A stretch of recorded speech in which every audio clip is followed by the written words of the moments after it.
గర్భవతుల్లో పెదవులు, బుగ్గల లోపల బొబ్బలు వస్తే ఎంత డేంజరో తెలుసా? పెదవుల మీద, నోటిలో, పెదవుల చుట్టూ, గడ్డం వంటి ప్రాంతాలలో సాధారణంగా బొబ్బలు, పొక్కులు వస్తుంటాయి. విటమిన్ లోపాల వల్ల అధిక వేడి కారణంగా ఇవి వస్తుంటాయని పెద్దలు చెబుతుంటారు. కానీ గర్భవతులలో ఇవి ఏర్పడితే మాత్రం కడుపులో పెరిగే బిడ్డకు పెద్ద హాని ఎదురైనట్టే. నోటిలోపల, పెదవుల మీద ఇలా బొబ్బలు, పొక్కులు రావడానికి థ్రష్ హెర్పెస్ సింప్లెక్స్ వైరస్ ప్రధాన కారణం.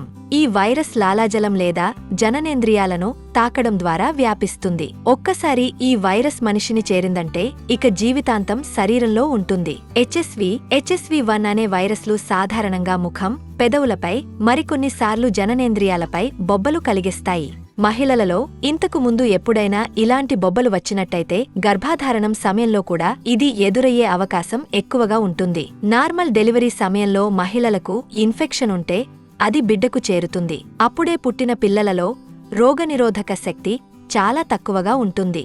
ఈ కారణంగా ఈ వైరస్ పిల్లలకు ప్రమాదాన్ని తలపెడుతుంది. వైద్యుడిని ఎప్పుడూ కలవాలి. ఈ HSV వైరస్ ఉంటే, అది కూడా గర్భం మోస్తున్న సమయంలో ఈ వైరస్ యాక్టివ్గా ఉంటే వెంటనే డాక్టర్ను కలవాలి. లక్షణాల ఆధారంగా డాక్టర్ చికిత్స చేస్తారు. వీటి నివారణకు creams, anti viral creams, prescription medicines ఇస్తారు. వీటిని వాడటం వల్ల వైరస్ ప్రభావాన్ని స్తంభింపజేయవచ్చు. మరిన్ని విషయాల కోసం మా ఛానల్ని సబ్స్క్రైబ్ చేయండి.